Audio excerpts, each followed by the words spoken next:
Prapradaya Krishna Pristhaya Bhutale Srimate Bhakti Vedanta Swaminiti Namine Namaste Saraswati Hare Hare. Thank you everyone for coming, and it's my great fortune to be sitting near Maharaj and getting the energy and just being a mouthpiece. I'm also very fortunate that Anantacharya Prabhu, Shalvasini Mataji, and Rangadevi and Sudevi, Rangadevi Sakhi and Sudevi Sakhi, they are organizing this. Thank you to all of you who have spent time today to come. And we are just seeking blessings of all our teachers, because without the teachers, what will the students do?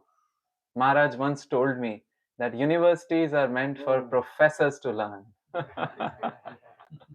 So, professors, teachers, we are praying so that we can do some fruitful discussion. The topic today is from material hankering to spiritual longing.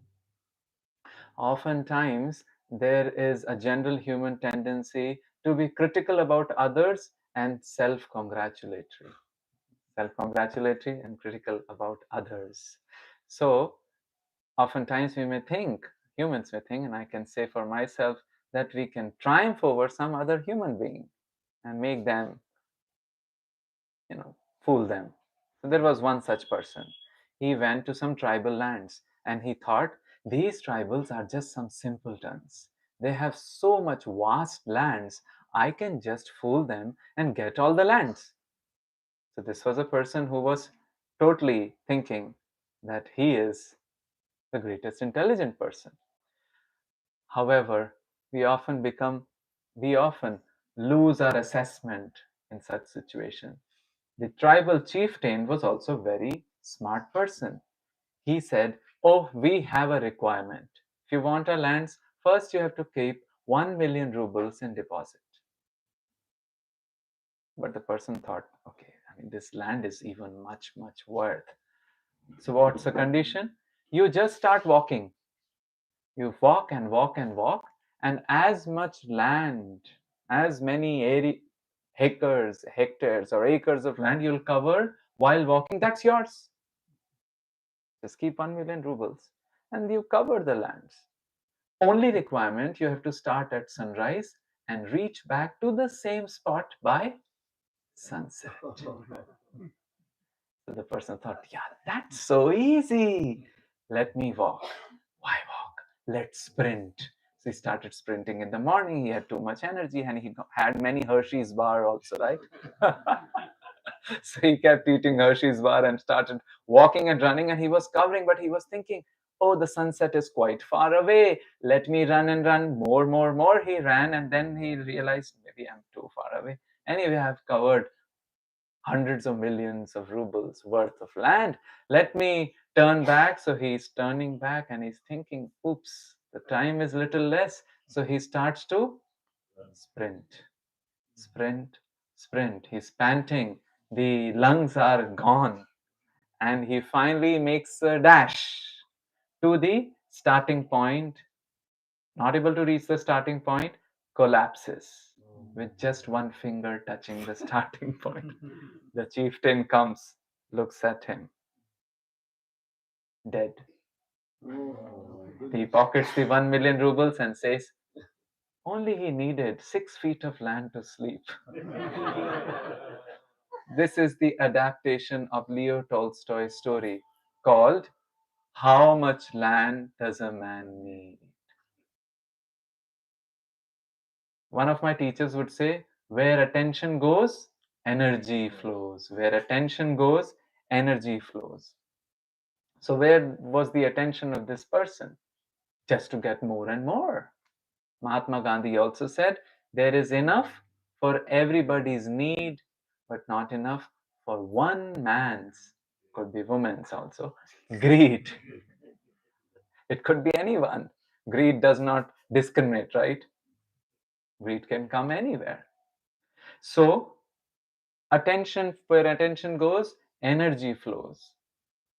And this person was just dominated by the attention to greed. Where is the attention usually in our day-to-day lives? if you think about it with a sober mind, it's about hankering for some material prospect. Now we may say, but we have to do the daily duties of life, isn't it? And we are in this material world, so we need things. We need to have social obligations and duties. That's fine. Those are necessities. However, there may be a tendency to build unnecessary necessities. Craving for unnecessary necessities in an obsessive manner is called hankering. What? Craving for unnecessary necessities in an obsessive way, that is hankering. And that's problematic, isn't it? We have to operate. And some of us may have need for one car, maybe two cars, but not four cars, right? A person, four cars. Or maybe some may have need of that also. But when it becomes obsession, then it pinches us. Yoga Sutras describe a progression, how it leads to material hankering. A progression. You know about Yoga Sutras? These are like pithy sutras written by Patanjali to explain the entire process of yoga. So it gives 5 steps. Are you all with me? 5 steps towards when it leads to material hankering. The first step is avidya. What does avidya mean? Ignorance, lack of knowledge. Lack of which knowledge? The basic fundamental knowledge that I'm not this motherboard. Like the computers used to have motherboards. So this is also motherboard. Circuitry, cells, veins, arteries, capillaries, cells, tissues. That's the basic knowledge. Absence of it is avidya. Now, I think many of you would have already had discussions about it, that how our mind, intelligence, and senses are different from our real self. And so many studies have also been done, like reincarnation studies. Even intuitively, we can understand that we are different. How many of you have heard about deep sleep? So, deep sleep, they say it is one muhurta, which is 48 minutes. Rest before and after is just a bonus. The deep sleep is 48 minutes. That sleep, which is in Hindi, we call gehra, deep. And before is the preparation, after is just coming out of the deep sleep. But in the deep sleep, they say the body is dead. And mind, intelligence, ego are also in slumber. But when we get up from a deep sleep, what do we say? I had a good sleep. Well, who is that I who experienced it? Because the everything else is sleeping. Who is that I? That's our real self, right? That is our real self. So it's a very kind of behavioral, intuitive understanding that I am different from the observed, because I am the observer. Observer is different from the observed. I can watch my thought process, I can watch my reasoning, I can watch my body. So I must not be any of these. Does that make sense? That's the I, real I. When we do not have the knowledge about that real I, it becomes what? The first progression? Avidya, lack of knowledge. Now, when the avidya grows, it takes us to the second, which is asmita. What? Asmita. Avidya leads to asmita. Asmi in Sanskrit language means I am. So asmita is a tendency to grab any object, any designation, any post and make it what? I am that. So who are you? PhD, which by the way means permanent head damage. Somebody also said permanent humility deficient. But for some it is Paramahamsa Das. So I am PhD, I am doctor, I am maybe Indian, I am American, I'm European, I'm X, I'm Y, or I am my car. Scratch my car, you have scratched me. scratched my iPhone, you have scratched my heart. However, that scratching tendency only remains for perhaps 1-2 months after you have gotten the car. As they say, the maximum happiness is in anticipation of an event, planning of the event. Once the event transpires,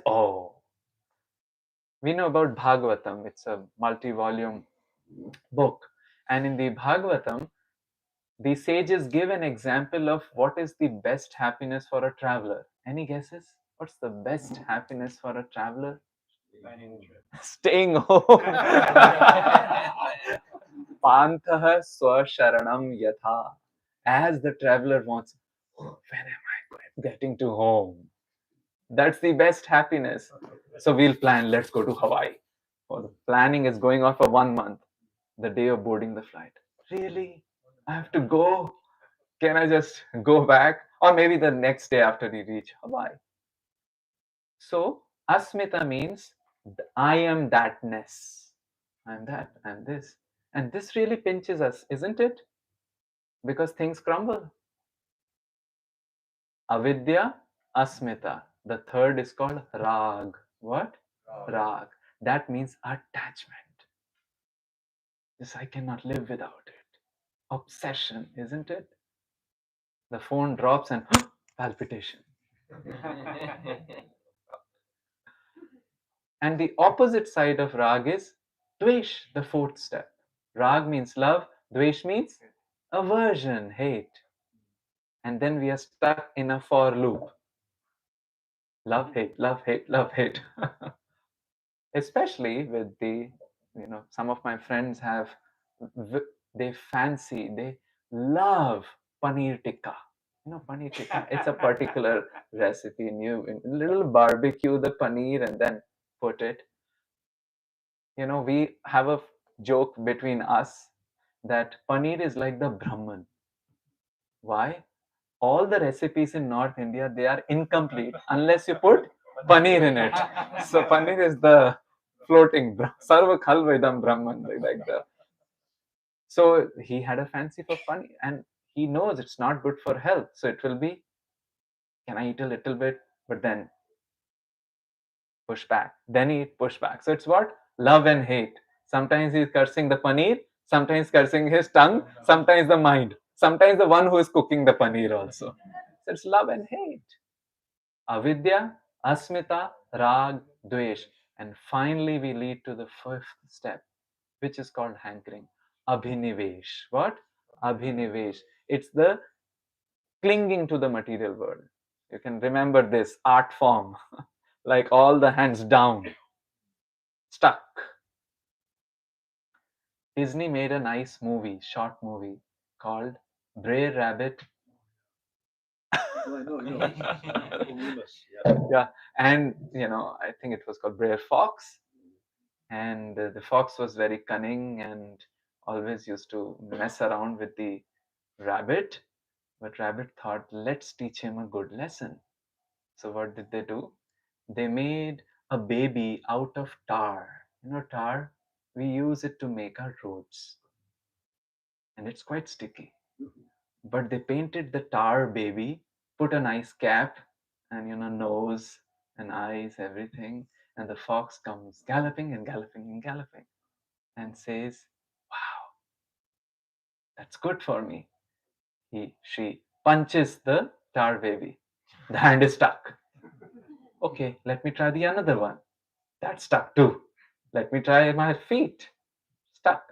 Feet, all hand, or all the limbs. All the limbs are stuck.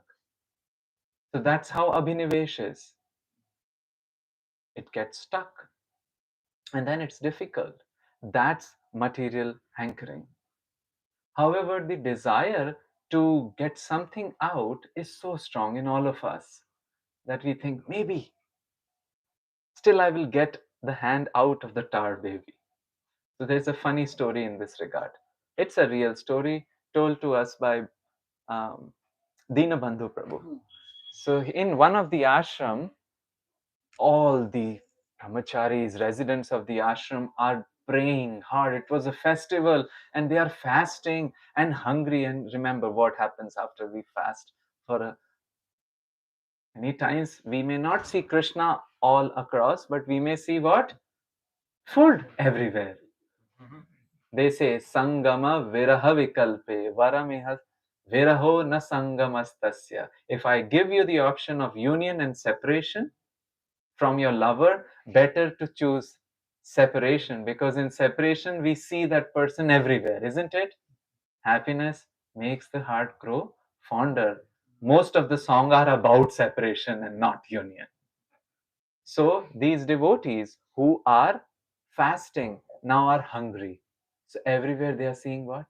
Cake. Cake. Because they are smelling also. Somebody has baked something really wonderful. And when they are bowing down and they are about to chant which mantra? Namo Vishnu Padaya Krishna Peshta. Instead that they are chanting what? Sharira Vidya Jal. They are chanting Prashadam prayers. They are so hungry. Everything is here and there. Then the cake comes. And a bite is taken from the northern side of the cake. They figured out something has been messed up. What has been messed up? Instead of sugar, the person has put salt. So they thought, okay, the problem is in the northern side. Let's go to the northeastern side. Same thing.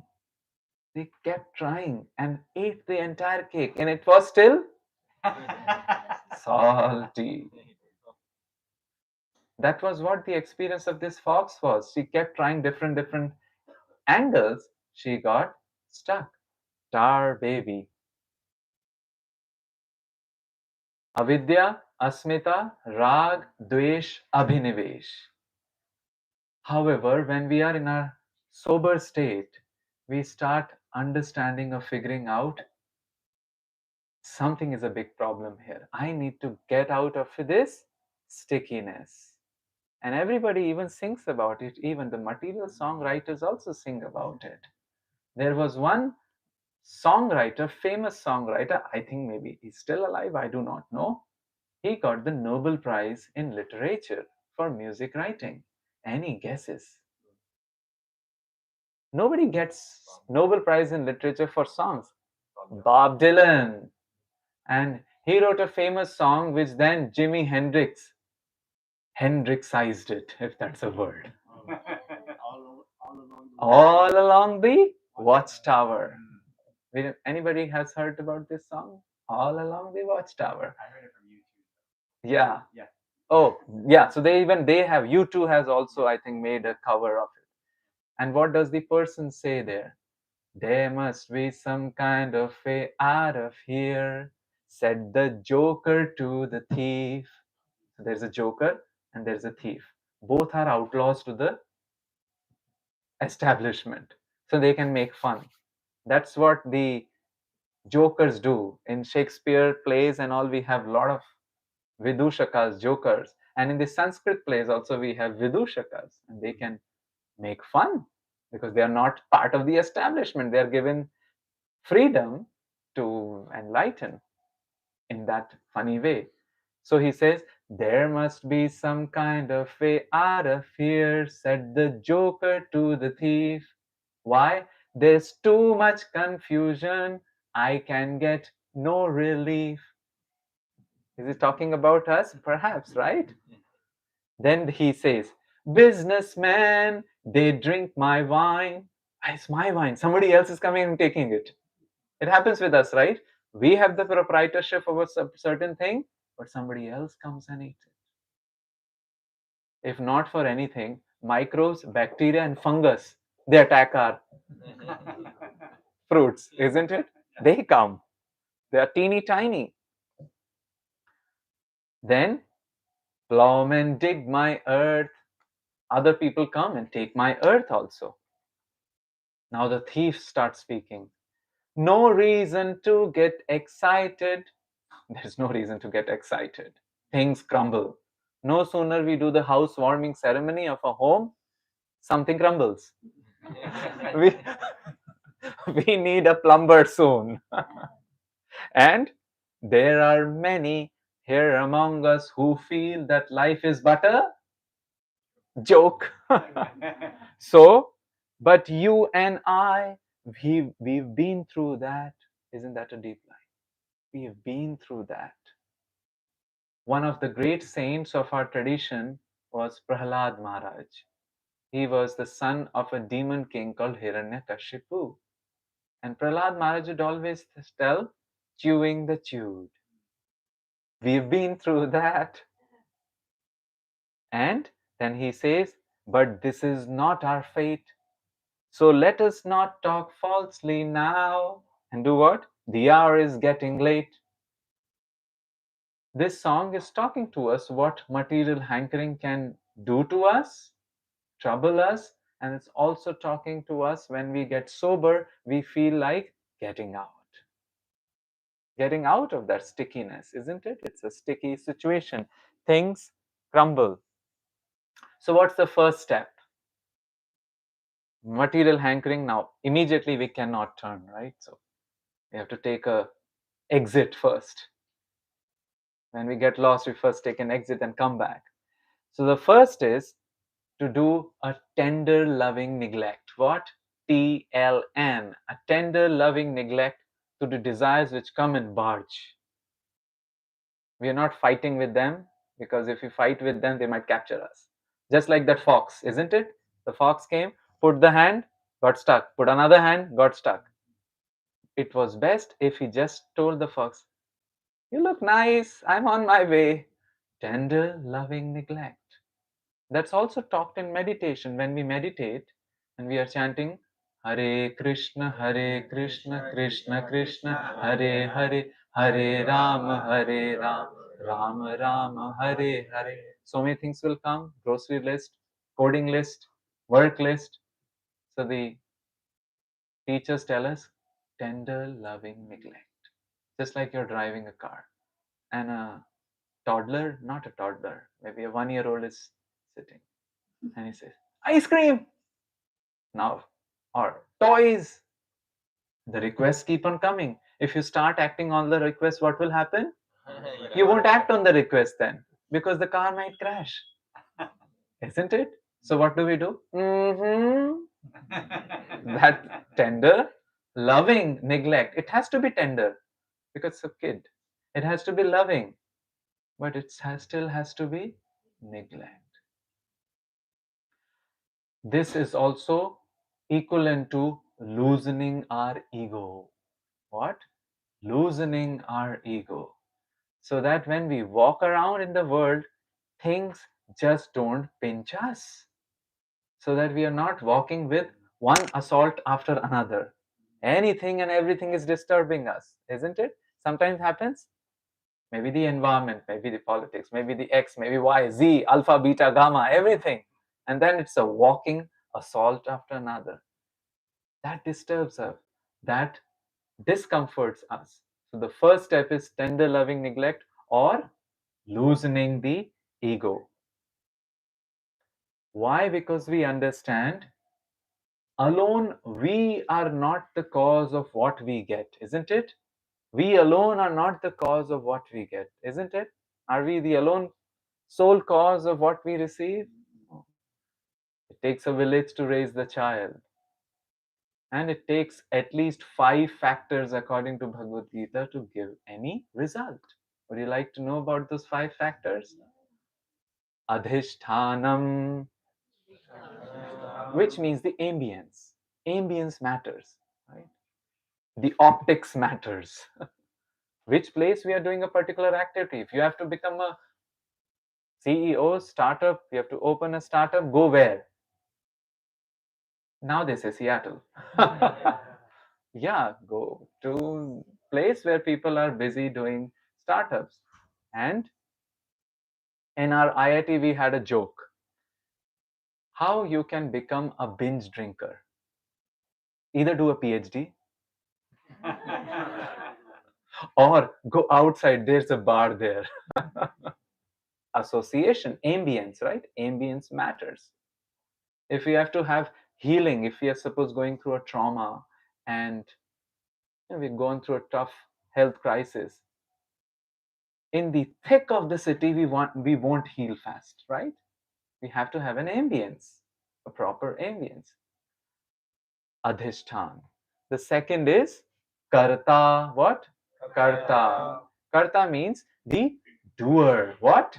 Doer. So we are talking about the 5 factors of which action which produce a particular result. First is ambience. Second is the doer.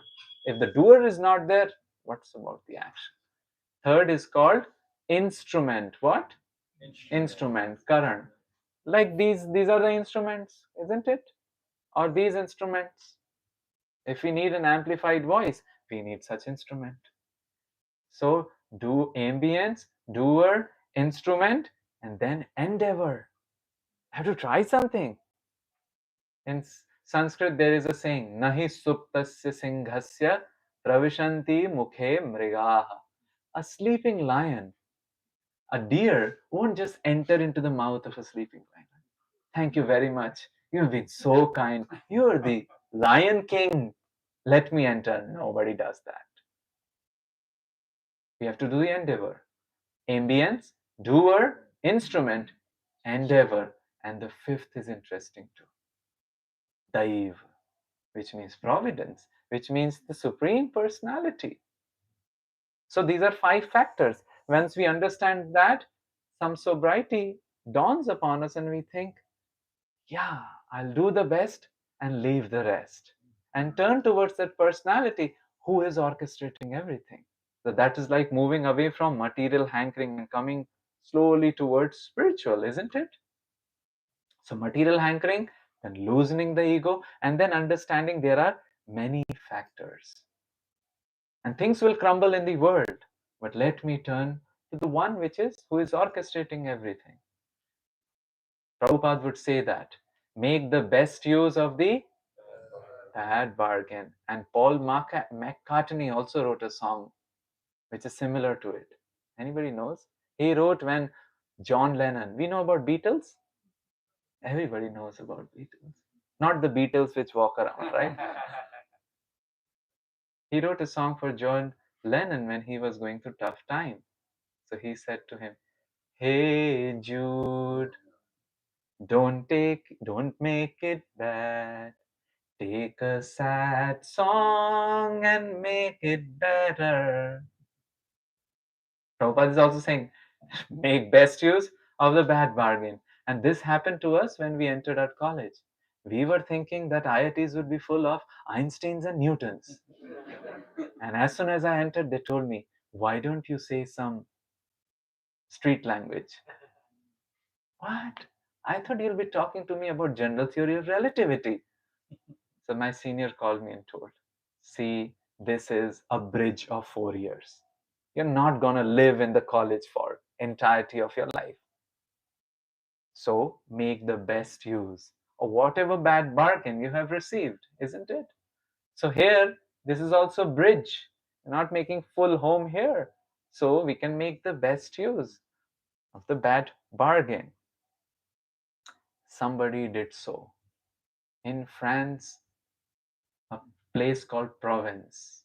Anybody from French background? France, yeah. Okay.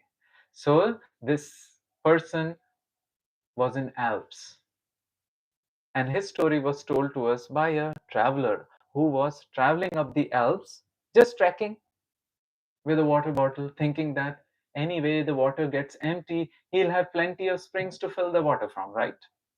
So he's going, but he comes across desert lands. Then his water runs out, and not a single soul is to be seen. He sees some fountains and wells, all dried.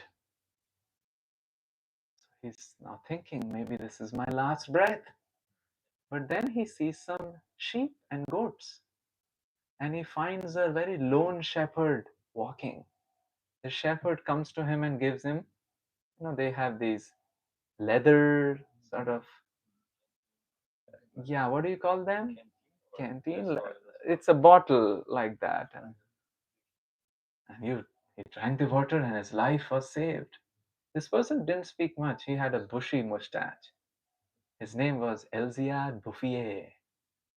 and didn't speak much. He walked along and took this person, our traveler, to a hut of rocks, made of rocks. Inside he went, and he had a dog also. They petted the dog.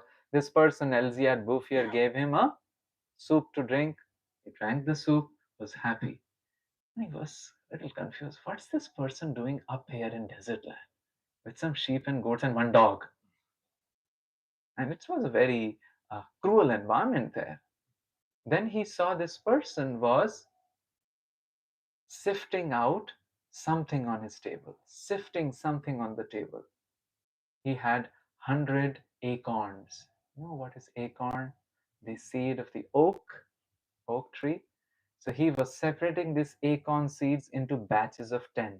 After carefully seeing every acorn, that whether it is good or bad, the bad were thrown, good were taken, batches of 10. He collected them together, went out. This person followed him. And Elziad Bouffier was doing what? Planting them in the desert. Sorry. Nobody's watching. It's not for him, right? Nobody's giving him appreciation and acknowledgement. Nobody would know even. He asked him, he was a widowed person, and asked him, what are you doing? Then he spoke. I've planted thousands of acorn trees, and let's see what will happen in future. The World War I happened. So our person who is telling the story came down, fought the World War I, he survived, but he was shell-shocked. He had PTSD. And he thought perhaps the best way to kind of get over this is to go to whom? That person who is alone sitting. Maybe he's there, he's not. Maybe I'll find him and then see what's up to. So his purpose of life gave hope to this person also. He went up there. He was living for some cause larger than his life, larger than his I, right? Which causes asmita, which causes rag, which causes dvesh, which causes abhinivesh, material hankering. So he went up there, and as soon as he was climbing up the Alps, that track, he saw little shoots coming out. That well which was dried has some water. Some birds were chirping, and a whole civilization had changed. And this fellow had planted 10,000s of trees. Okay? Whole landscape has changed. And person did not change. With same unwavering enthusiasm, he was planting and planting and planting. Still nobody knew about it.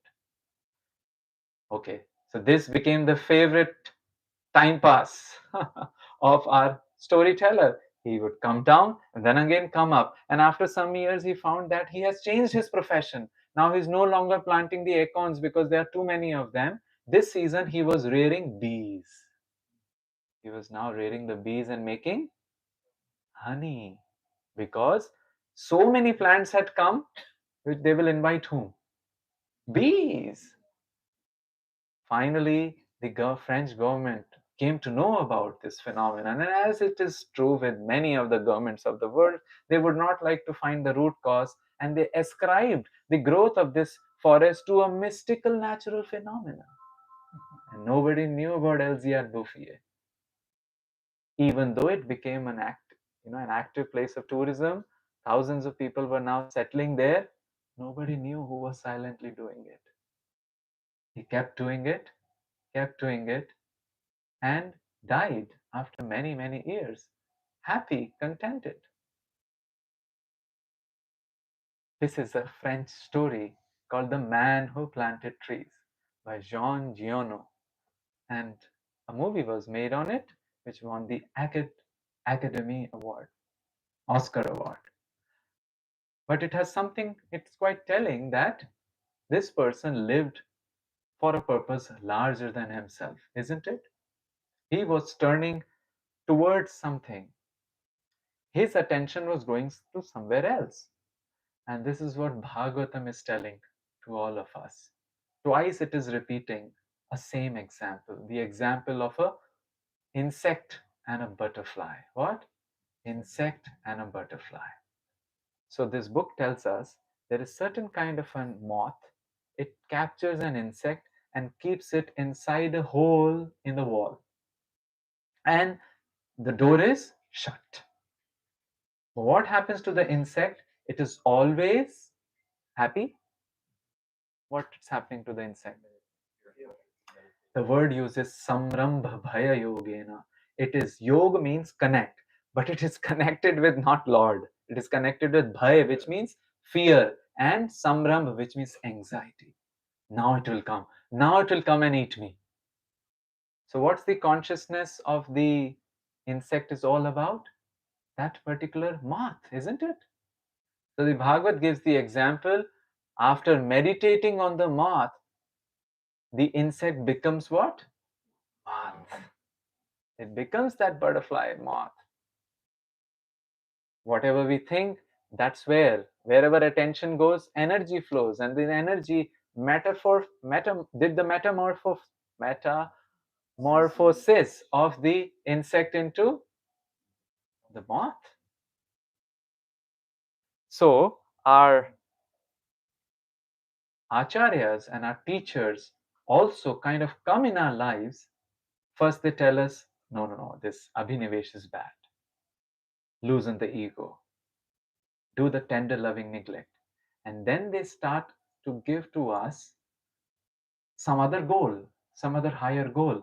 Because unless there is a goal which is larger than the life, where would we turn to? One such teacher in our traditions is Narad Muni. You know about Narad Muni? He keeps going around here and there and telling people, don't waste your life. Think about spiritual aspects also. But there was another singer who, like Narad Muni, was also singing about similar stuff. Again, a member of Beatles. Today looks like we are singing too many Beatles songs. He was very famous. And he sang a song which has a Hare Krishna mantra in it also. Anybody knows about him? George Harrison. Prabhupada would say he's not George Harrison, he's George Harrison. Hari is Krishna, son is son, so he's son of Hari. And he sang that song, we all know, My Sweet Lord. But he wrote one more song which was in the mood of Narada. Now what does Narada do? He has a veena and he keeps singing Radhika Raman Gaye, Radhika Raman Gaye. Now if George Harrison is writing the songs, he won't put a veena, right? Instead of veena, what he'll put? Guitar. So he sang the song. Some of you know about this song. I look at you all, see the love that's sleeping. Next line. While my guitar gently weeps. My guitar is gently weeping and I'm looking at you all. He's telling in the mood of a teacher who's going around telling people, not here, not material hankering. Turn towards a larger cause. Even larger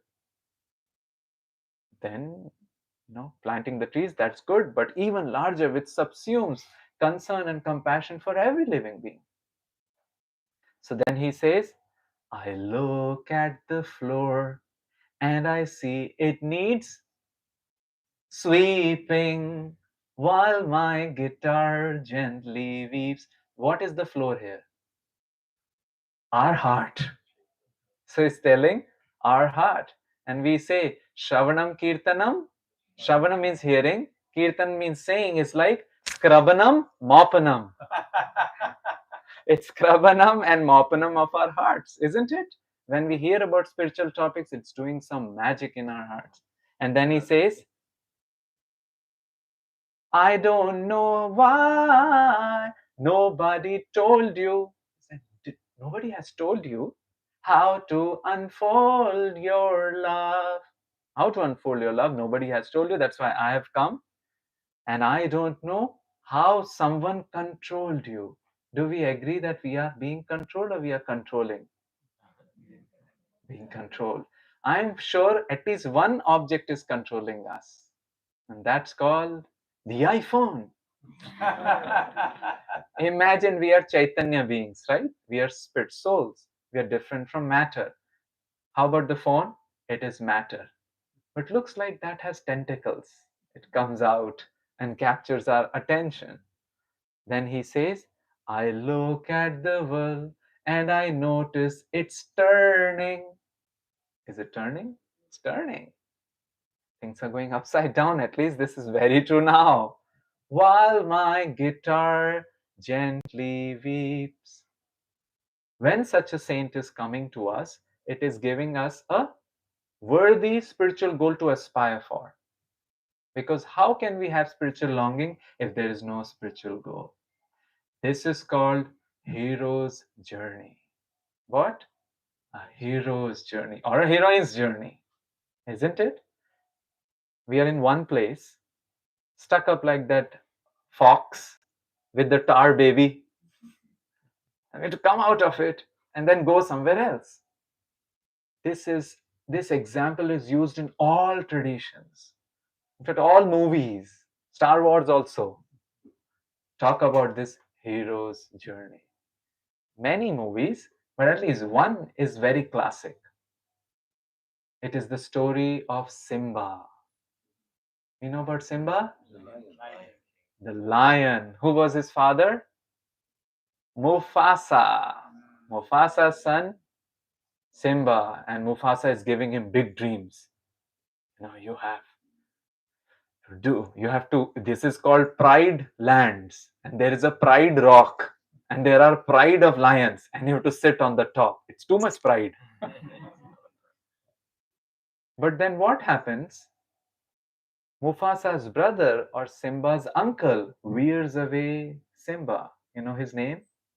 Scar. Name kind of defines his motive, right? Scar. But as he is going in the forest, he meets two interesting characters. You know about them?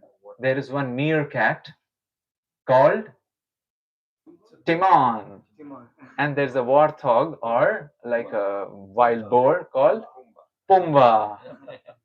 And this dear Simba is already confused. I had a goal, but where am I stuck? And then he was told that he caused his father's death. So it's a big confusion. And here comes the meerkat and warthog, Timon and Pumbaa, giving him a philosophy of their life. You know what? Hakuna Matata.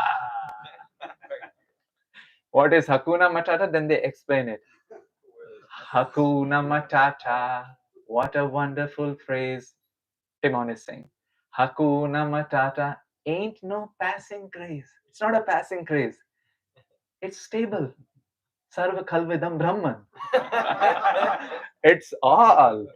Then what does it mean? It's a Swahili word. And it means no worries. Now, no, for the rest of our lives. And then it says, it's our problem-free philosophy. Poor Simba, they take a nail cutter, clip his nails. Now he's no longer a lion. And then he says, I'm feeling really hungry. I want to eat maybe a zebra. And he says, zebra? No, maybe a whatever, giraffe. Really? No. Don't have to worry. Hakuna Matata. In our Sanskrit, it will be Ajgar Vritti. Just lie down, there will be many insects, gobble them up. And soon the lion starts singing what? Hakuna Matata. Then, in the movie, there is a nice scene in which they are all walking with one head here, one head there. Hakuna Matata. Hakuna Matata. What happens? He's off the path. He had some goal. We all had some goal to start with. We are pure spirit souls, isn't it? But then Timons and Pumbas come and give us what? Hakuna Matata. But then somebody has to come to give us something worthy, something to aspire for other than the Abhinivesh. So who comes for Simba? A mandrill. Mandrill? Yeah, mandrill. Yeah. His name is Rafiki. Rafiki comes and gives him a worthy goal. This also happens in Ramayana. Ramayana, they are also thinking about crossing over the ocean. And everybody is saying, I can jump 100 yojanas. Somebody is saying, I can jump 50 yojanas and then I'll be dead. Somebody says, I can jump but not come back. Somebody says that I'm too tired. But Hanuman is not thinking about anything. I mean, he's like sort of just looking. Then a bear comes, and this bear tells him, Hanuman, you can do it. Who is this bear? Jambavan. So we all need a Jambavan in our life, because all of us are also like teeny Hanumans or big Hanumans. We are also on our hero's journey. Ram had given the goal to Hanuman, isn't it? To find Sita Maiya, to give the ring. But then it required Jambavan to remind him.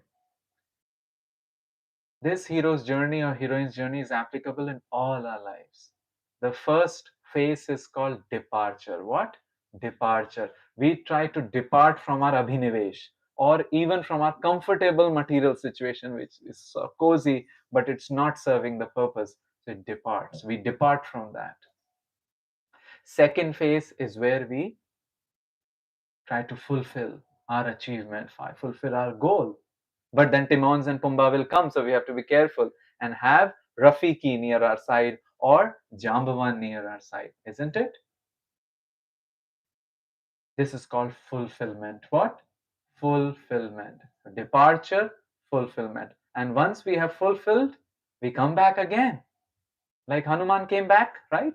And then told Ram, now we can go. This is called return. What? Return.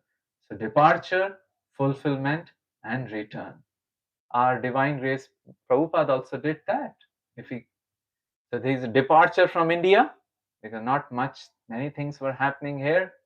And then he came to America and set up a worldwide organization. And after that, he went in 1971 with many of the American followers, and they did a revolution in India. So Prabhupada would tell them what? Any guesses? He would jokingly call them my dancing white elephants. So what happened? Departure, fulfillment, and return. And actually, this is the story of all our lives, all hero's journey or heroine's journey. What's the message which Rafiki has to give? Or what's the message which Rafiki in our lives, our spiritual teacher in our life, will give to us? Many messages, but one is paramount. That is mantra. What? Mantra. The mantra which will have our compass point towards the right direction. Because the main problem is the mind is entangled with the I and the mind, me and the mind. But me is not the mind, and mind is me. Me is separate from the mind. And mantra helps into this gradual disentanglement. When I say that, I'm not my mind. What is this mantra? There are many mantras. One of the powerful mantra is Hare Krishna mantra. Krishna, Krishna, Krishna, Hare Hare, Hare Ram, Rama Rama, Hare Hare. And it's such an interesting mantra. It's a very balanced mantra of 32 syllables and 16 words, and it can be put into any song. Just bring a song and we'll put it into it. Let me give you an example.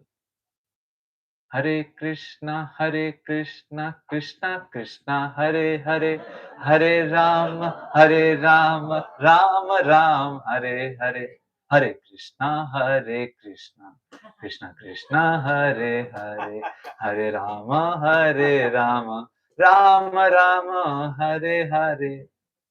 Any other tune? There is one more. Hare Krishna, Krishna Krishna, Hare Hare, Hare Rama, Rama Rama, Hare Hare. Isn't it? So you bring your Hollywood song, Bollywood song, and sometimes songs are earworms, right? They get into our ear, and then it keeps on going, keeps on going, keeps on going. Like there is one earworm in we were kids, we have had the experience. It's called the earworm of learning our alphabets. We know the earworm song of learning the alphabets.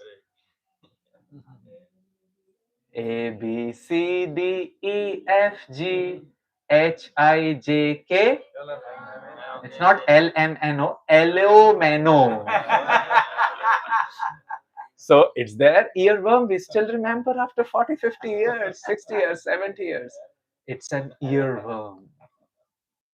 And when Hare Krishna Mahamantra rides on a particular raga, like we sang in the beginning, Hare Krishna, Hare Krishna, Krishna Krishna, Hare Hare, Hare Rama, Hare Rama, Rama Rama, Hare Hare. It becomes an earworm, is now playing and playing again and again. But magic is happening because we are disentangling ourselves from our mind and coming to the realization or coming to the state of the pure self. And along with that comes Rafiki. He gives the mantra, and second thing he gives is a vision of the spiritual world. What thing happens in the spiritual world? That's also important, right? Because what was being told by Rafiki to Simba? You will rule the pride lands, the pride lions, the pride of lions on the pride rock. The vision, isn't it? So along with the mantra, the Rafiki comes to give us the news about the spiritual world. Spiritual news. Material news are too many, isn't it? And why it's called news? Because there's no new in it, right? It just happened, isn't it? Just happened. But it's news. How about spiritual news? So I like to end this discussion and then ask Maharaj after if he wants to share, but I'll give us spiritual news in the form of a song in Awadhi. Awadhi is a dialect in India. It's a Hindi dialect. And this is the song about what's happening when Ram, Sita, and Lakshman are walking in the forest. We hear about what Musk is doing when he's walking, or Bezos is doing. So it might be a good idea to know about what they are doing and how people are treating them. Are you all with me? Yes. So it's a song in Avdhi, and Prabhu, would you like to share? Yeah, already shared with on the phone. Yeah, so you can take out the phone. It's on WhatsApp, and it's the song 1.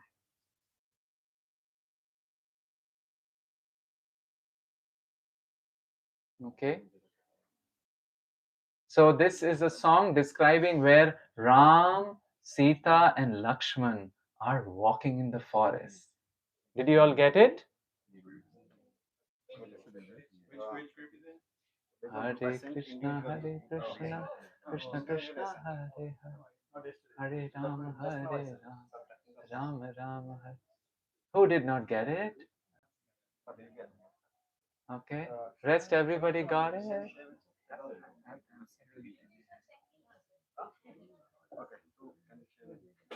You got? You got it? Okay, downloading? Okay. Hare Krishna, Krishna Krishna, Hare Hare, Hare Ram, Ram Ram, Hare Hare. Got it? No? Krishna Krishna, Hare Ram, Ram Ram, Hare Hare Krishna, Krishna Krishna, Hare Hare, Hare Ram, Ram Hare Hare, Hare Krishna, Krishna Krishna, Hare Hare. We regret the technological failure. Right? Okay, so let's Maharaj. Maharaj, did you get the access to this? Okay. Okay. Oh. Shall we? कहाँ के पथिक कहाँ किसे न गवनवा कहाँ के पथिक कहाँ कीन है गवनवा, कहाँ के पथिक कहाँ कीन है गवनवा, कहाँ के पथिक कहाँ कीन है गवनवा. कहाँ means where have you come from? Pathik means traveler. What kind?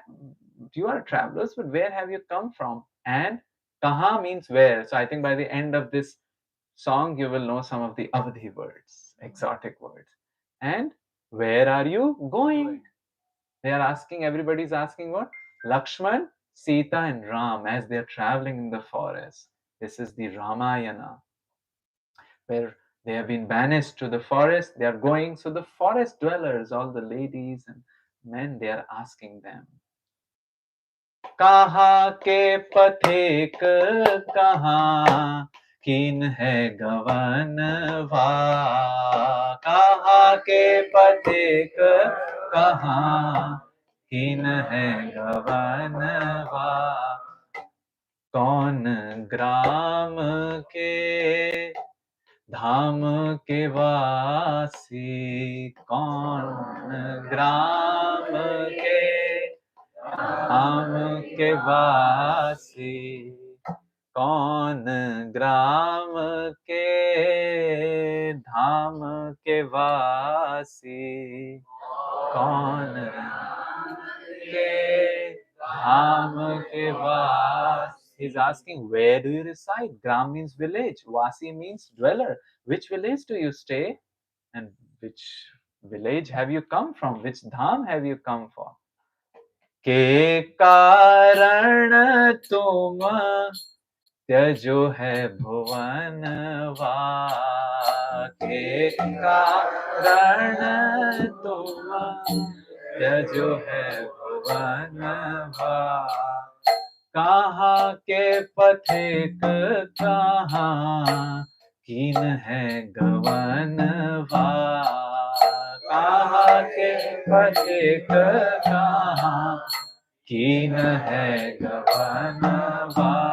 Keep playing. They are asking के कारण. What is the reason तुम, you, Tyajo, have left your bhavan, palace? You were the kings. Why did you leave? So now Ram is answering. What is he saying? उत्तर देशी एक नगरी अयोध्या, उत्तर देशी एक नगरी अयोध्या, राजा दशरथ नृप वहाँ है भुवनवा, राजा दशरथ नृप वहाँ है भुवनवा. Oh, in the north, Uttar Desh, there is one Nagari, a city called Ayodhya. And there is a Raja, means king. His name is Dasharatha. Why is called Dasharatha? Because he can simultaneously fight in 10 directions. And waha hai, there we have Bhavan, our palace. Why did you leave? And who are you? Well, he's a king, so who are you? So they say, उन्हीं के हम दोनों कुंवरवा, उन्हीं के हम दोनों कुंवरवा. Kuvarva means prince. Do means two. So we are the two. Like in Spanish also we have, right? Un, dos, tres. So do, two is the same. Do. We are the two princes of the same king. And why did you leave? Why did you come here in the forest dwelling attire? Anybody knows? Because he was banished. His stepmother asked two boons that Ram should be sent to the forest for 14 years and her son Bharat should be made the king. And there was a big conspiracy because Mantra, one of the maid servants of this queen who asked for the banishment of Ram, did the some magic. Now imagine if something like that has happened to us and somebody asked us, why did you? Then it's like, come sit down, let me tell the entire Lord of the Rings. Entire story, who did what? Isn't it? Like, but for Ram, gone is gone. Forget and forgive. He doesn't dwell on it. So what does he say? Mat vachana suni tyajo hai bhavan va. Mat vachana suni tyajo hai bhuvan. I just heard the statement from my mother and I left. He didn't talk about who did what conspiracy. Forget and forgive. Then they are going, and now the question is being asked to Sita, right? Wife of Ram. But there are two people out there, Ram and Lakshman. So everybody has to ask the question. And here is where the sweet spiritual news comes, according to this song. Then he's saying, Ram Vadhu पूछे सिया से ग्राम वधू पूछे सिया से कौन सो प्रीतम कौन देवरवा कौन सो प्रीतम कौन देवरवा.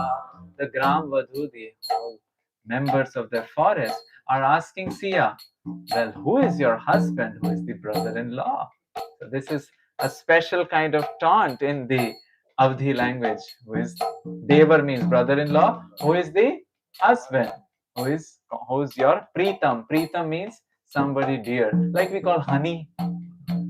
Han for short. That's Pritam. So what does Sia say?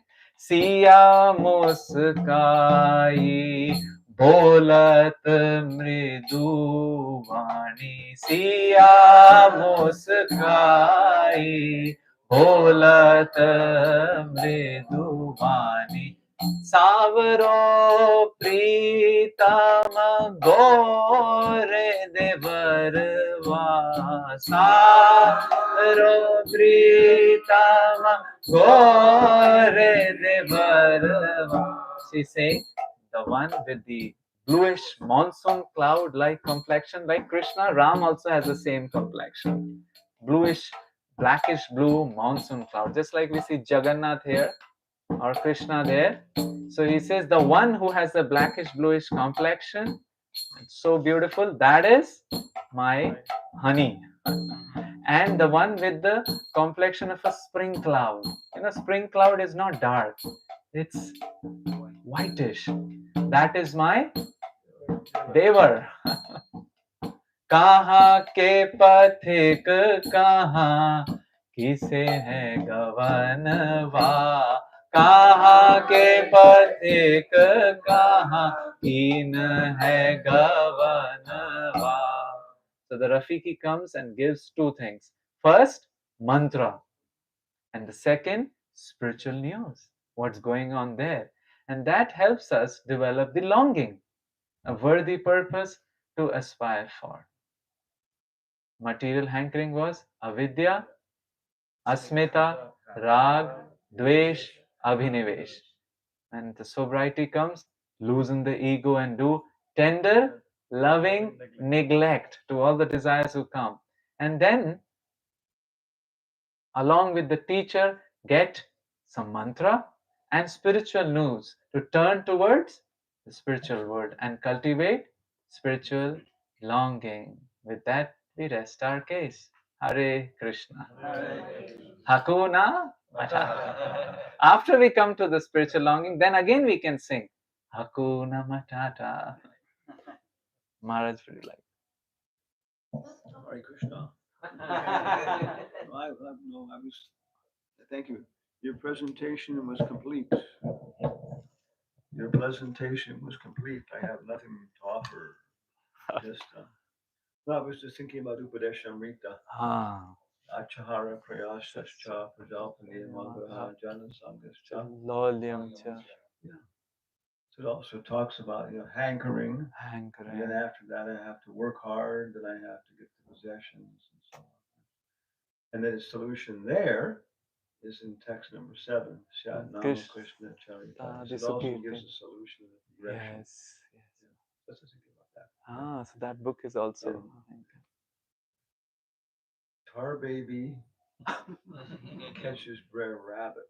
Brer Rabbit. Yeah, and the fox made it. Mm. Get it backwards. Oh, I got it. That's a new version. Thank you. And then, then Brer Fox comes along and sees that the rabbit's caught because of his arrogance. He's butting him and everything else. And then he says, "Okay, you're going to eat me, everything else, but just don't throw me in the briar patch full of thorns and stuff." And so finally, the fox is confused and he tosses him in the briar patch, and the Brer Rabbit laughs, "I was born in the briar patch." And runs away. Thank you. Thank you. So, any thoughts, reflections, comments, suggestions, songs? Questions? No, actually, it's just a comment.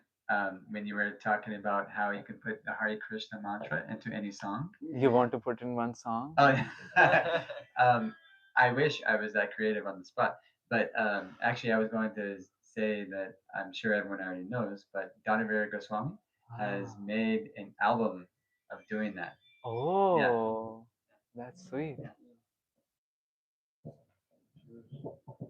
I can tell about one more song. So one of the devotee asked me, "Prabhuji, you have to sing this. See this song. It just won the Oscar few years ago." And this was an Indian movie. And I don't know about it. So he said, no, you have to see this. And this song, in which two actors, they just dance very crazily. The movie is called, any guesses? RRR.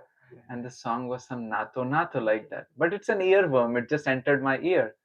And then next day we were thinking, let's spiritualize it. So we did. Hare Krishna,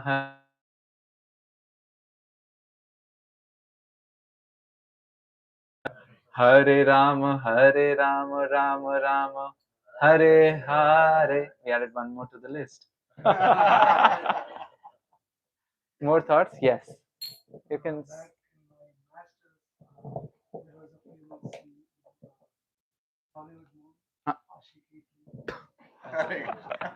Okay. We are good till happy birthday and jingle bells. So I heard from other devotees singing the tune. Hare Krishna. Okay. Hare Krishna. Krishna. Hare Hare. 108 points. More thoughts? Any other reflections also? Something which you'd like to take along with you?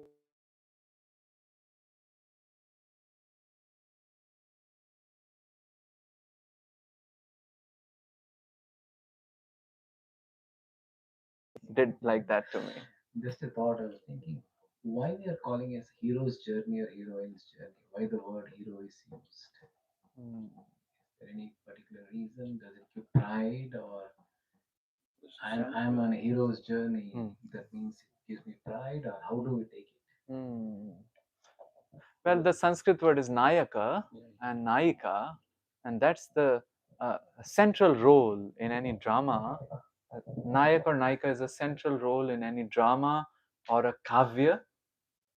And because I'm just thinking about it, that for us, most important is first Janma Shartha Kori Kora Para Upkar. The first time to take care about my salvation. So who is the most important person? It's me. That's the only Nayaka or Nayika to be concerned about. That way. Marge, you want to add something? No, just that that's the Nayaka. word. Yeah. Nayaka. I as a soul is a Nayaka. Yes. Yes, that's the journey of actually the soul from the material world to the back home, back to Godhead. Thank you. Thank you for a very thoughtful question. More song? Oh, yeah. Okay, it's not complete, but I remembered that I did make up a song. So I don't know if anyone's familiar with the band called Four Non Blondes. Okay, probably not, right? It's like maybe 1990s band or something, right? And so they had a song called "What's Going On." Okay, okay, and so it goes something like this. 25 years and my life is still trying to get up that great big hill of hope for my destination. Okay. I realized quickly when I knew I should. Something, something, right? Huh. And then it says, I said, hey, hey. I said, hey, what's going on? Right? I Okay. haven't heard Okay. this. So Now you will do the Hare Krishna version yeah, of it? Okay. And so I was thinking about that song, and I was like, how can we Christianize that song, Huh. right?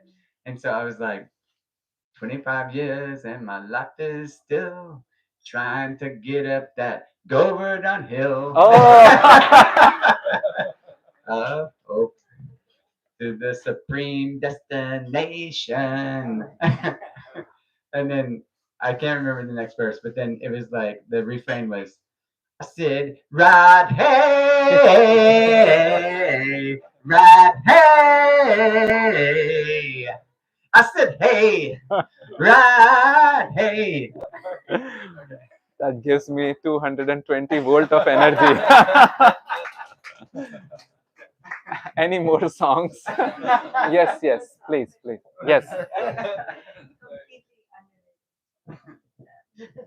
um, I something I think about a lot is, I came in the middle of your explanation about the five factors of it's 5 factors of manifestation. Action. Yeah. But then you also said that what we think about we become. And so I always try to reconcile this. It's like how much power will we actually given to manifest what we think and to become what we, because there's a whole, philosophy behind we create our reality through our thoughts. So I'm always confused because on one level we know that there's this supreme that has to condone, or but do we have that power to manifest our reality with our thoughts?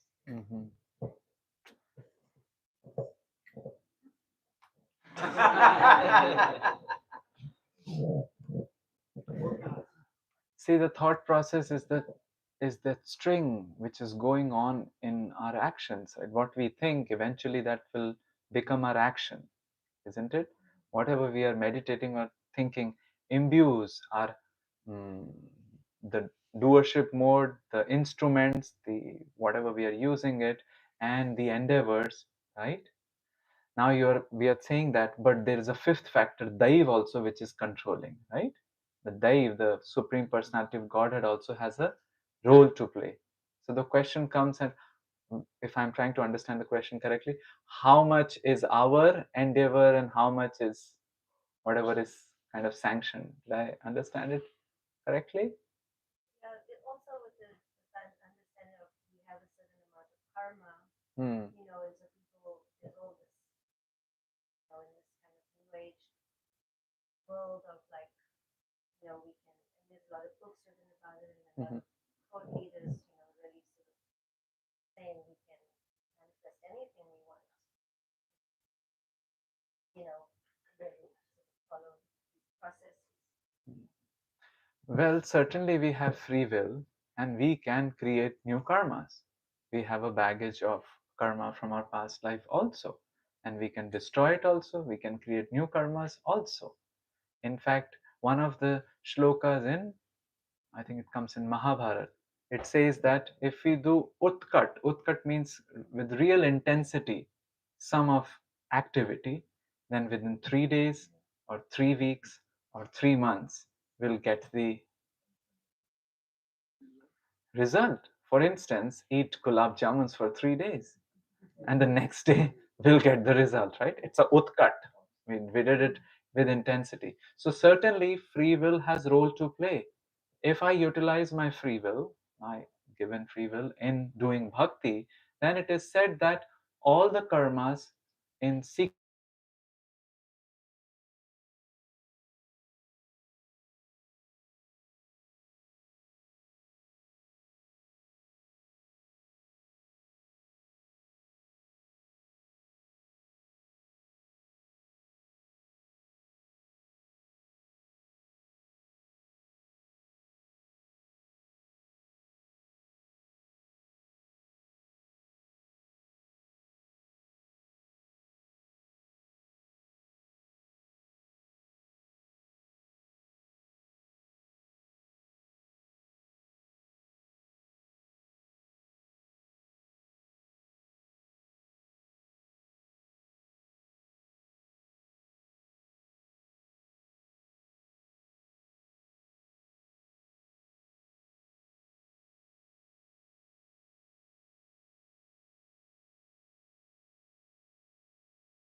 So Krishna sanctions cutting up of all our karmas, but then we also have to engage using our free will.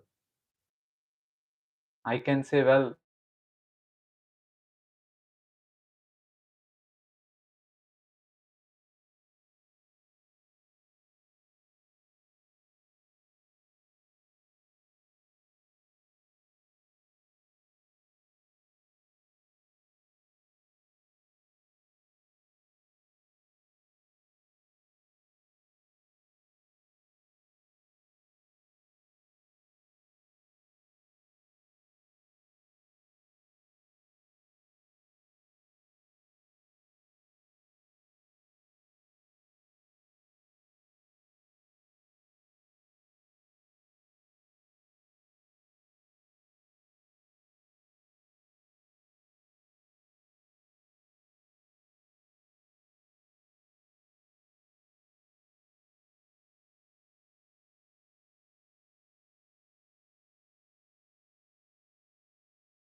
he said 3 hours.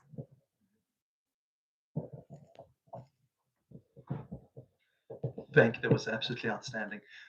So we have a reticulating system where the way that we see things is it's materialized just like the moth, right? So there was even an experiment, and what they did in a British restaurant is they took a 20-pound note and they put it on the restaurant floor, Uh-huh. and they had. Do you know this? No. Okay, and so what they did was it took three groups of people, one that were really positive, one that was neutral, and one that were regularly pessimistic. Hmm. And they worked out that those that were positive would almost instantly be able to see the note and pick it up. Those that were neutral took a much longer time, and those that were negative are still looking for the restaurant, right? The point of the matter is the way that we see our world is the way in which it does actually materialize. And if we if we connect to Krishna, then goodness will follow. Wonderful. That's nice.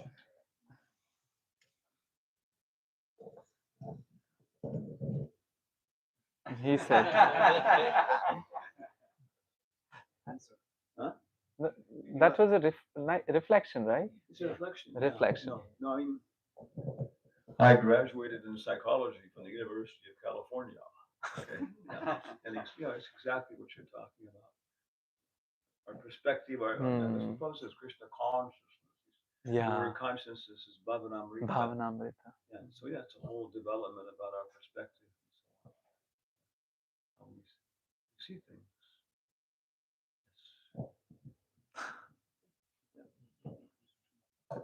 I have 2 comments and 1 question. Okay. Comments I can take. Question here. Comments I can take. So, one comment is thank you, beautifully explained everything. It's all on the You screen, by gave the way. you gave the example of the moth, Pointers. fearful, and also the 5 aspects, right? Ending with abhinivesha. And the moth is fearful. So I was trying to think the moth is fearful, and the reason is actually abhinivesha. Bhayam dvitiya abhinivesha. So it just reminded me of that one. Constant fear we are facing is because of getting stuck. That's why the word uses samrambha bhaya yogena. Yes. And the second one is like Prabhu was saying, when you were giving the story of Mufasa, I was thinking the same thing. Of course, you said everything about it is pride. You know? and then again, but he has a goal to accomplish. Yeah. So I was thinking in our terms also, actually, in the Bhagavatam, and it also, the Mataji's question also, it fits in what Bhagavatam is saying. Tattenu kampamsu samikshmana bhunjana eva kritam vipagam ridvag vapurbir vidadan namaste. The last line, Jiveta yo mukti pade sadaya bhav. You can inherit the kingdom of God. Right? So that's our dream, right? Inheriting the kingdom of God. But then we need to go through these things to be able to get there. And it's good to be reminded about that beautiful land we're going to get to. And the question is, to comment, the question is about how the idea of, you give the idea of Hanuman going there, fulfilling and returning, and give the example of Srila Prabhupada. How do we relate in our lives? Maharaj. Jai Rama. Well, I would say everybody's different. Everybody has a different assignment, a different mission, a different responsibility. But you go and you do it and you come back. Yeah, Maharaj. What is your mission? I was thinking, when Prabhu is explaining what is it, the message that he has for us. So. No, why? So that's what, right? As Maharaj said, every hero's journey, Nayaka's or Nayika's journey is different. But more or less, it is of that coming out of a comfort zone, accomplishing something, fulfilling something, that particular mission which is giving, and then Janma Shartha Kari Kara Parupkar, then extending it to others. Even Steve Jobs did. He went and then came back and made iPhones. I don't know how much of a spiritual journey was that, but I was thinking the same verse that you quoted. yes. And I was thinking that it happens on a daily basis. We do our sadhana. Yes. And then we also share. Yes. Are we on time? I was reflecting actually what Srinivas Acharya said and what you were mentioning about the goal that's given or the vision that's given. And I mean, we have wonderful descriptions of the spiritual world, but at the same time, there are descriptions that we should simply desire to serve Krishna for his pleasure, without any desire even for any of the types of moksha, for liberation, even to be living near the Lord or in the same, and there's different things like this. So it's tough because we want the vision, but at the same time, if we make that vision the goal, it seems like that could be misleading in a sense for unalloyed devotional service. Maybe you can help me understand that more clearly. You're saying that instead of, so see, like we have the Krishna book. Krishna is doing many pastimes, and that news is attractive, and we have the desire to one day participate as in our eternal relationship with Krishna. But then that also trickles down as what we'll do here in the sadhaka roop, in a spiritual practitioner, isn't it? So that goal is also there, which you said, Anyabhilashita Shunyam Jnana Karmadhyanavitam. So one is Jivan Mukti, another is Videha Mukti. Jivan Mukti, being liberated right here, right now. Our spirituality is not like put for some other time, isn't it? It's right here. It should show the fruits right here, right now. So that goal is actually trickling. Kolokera Premadhana Harinam Shankirtan. So even chanting incessantly is coming from the spiritual world. Does that make sense? Yeah. So, have a question. Okay, I'll just listen to the question. Thank you very much for elaborating and fitting the Hare Krishna tune in different things.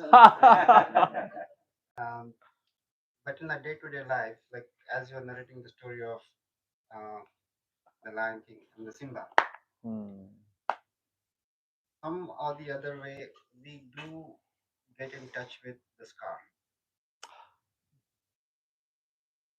That And may be our mind. That's like more in depth. But what I'm trying to say is that even like for a common devotee as such, like the scar can appear in different ways. It can be mind, it can be people, it can be even philosophy. So how do we try to not get affected by that? I mean, not become.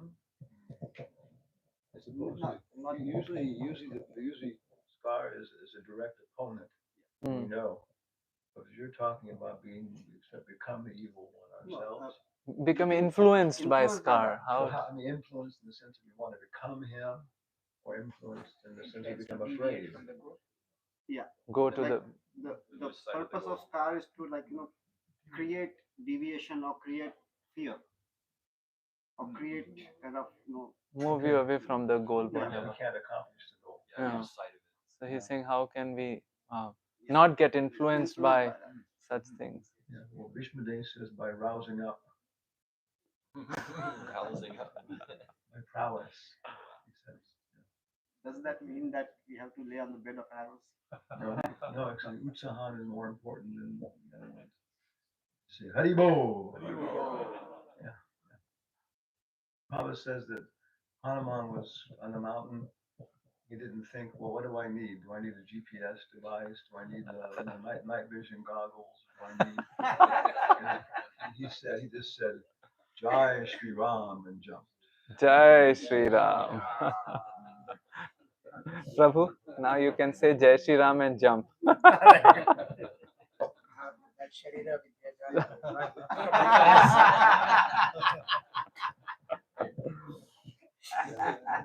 song that will save us all.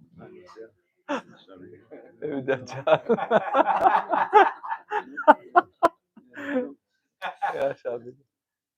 Yeah, thank you very much. Before we conclude, anyone has any last comment or question, please? The last opportunity, like going once, going twice. Tomorrow morning. Oh, 5 o'clock, 4:30. Yeah. Last question. Hare Krishna Prabhu. Thank you for your class. Yeah, I guess I had the same question as Teacher Pablo does. I guess to put it in a different way. How do we correctly have a spiritual goal and not let that get in the way of unalloyed devotion? Because the way I understood devotion, you should do things without expecting something in return. If you expect something in return, then this is not pure. You're doing it to get something. But then at the same time, we're supposed to have a goal of something that we want to get. So then how do we make it pure? What's the Rupa Goswami says, Anya bhilashita shunyam jnana karmadhyanavritam. It is not tinged with gyan, karma, and adi means yoga, yagya. But it's not telling us that it has to be devoid of the desire to have eternal relationship with Krishna. It's not asking us to get rid of that. Anya Bhilasha is Anya Bhilasha. And it even adds ita to it, which means in emergency, even that's okay. But having relationship with Krishna, that's kind of subsumed. Why? Krishna Anushilanam. So by reading Krishna book and feeling like, okay, that's part of the process. So that's the proper. Another goal other than, no, it's a part of the goal. Krishna Anushilanam. Does that make sense? Marriage? No, it's exactly at the ta is Ita. the trick. Akta pratyay. It's anya. We say more abilash. My desire but he's changing it from one should not have any desire for or any of these things. But he says anabhilashita, one should not be influenced by these desires. Then the explanation is, yeah, you can desire all these results, but for Krishna. Acquire all these abilities for Krishna. You go on Sankirtan, you start developing techniques and stuff. And sometimes you get seduced and you start using them for your own material profit. Right? He says, no, yeah, these things are good. Bhakti Siddhanta said, if you have passions and you don't dovetail them from Krishna, you're a fool. That's how you make progress, is whatever desires I have, and you say, okay, I like to eat good food. And you start thinking about it. Yeah, it's nice. Very happy then. What a nice offering and everything else. How was it cooked? Let's go on. As they say, the itta pratyay, it's like the desire for desire, not having the desire for desire, anya vilashita. Yeah. So, as you said, not being influenced by the desire. Yeah, I forget exact Sanskrit. Yeah. Anya The akta pratyay, which is desire for desire. So you should not have desire for any other desire. It's like obsessed by the desire. Shall we end? Thank you. Thank you. Ki Jai. Now you can sing the much awaited song. You have nice juice. You can sing. In the rap, right? Chari, yeah.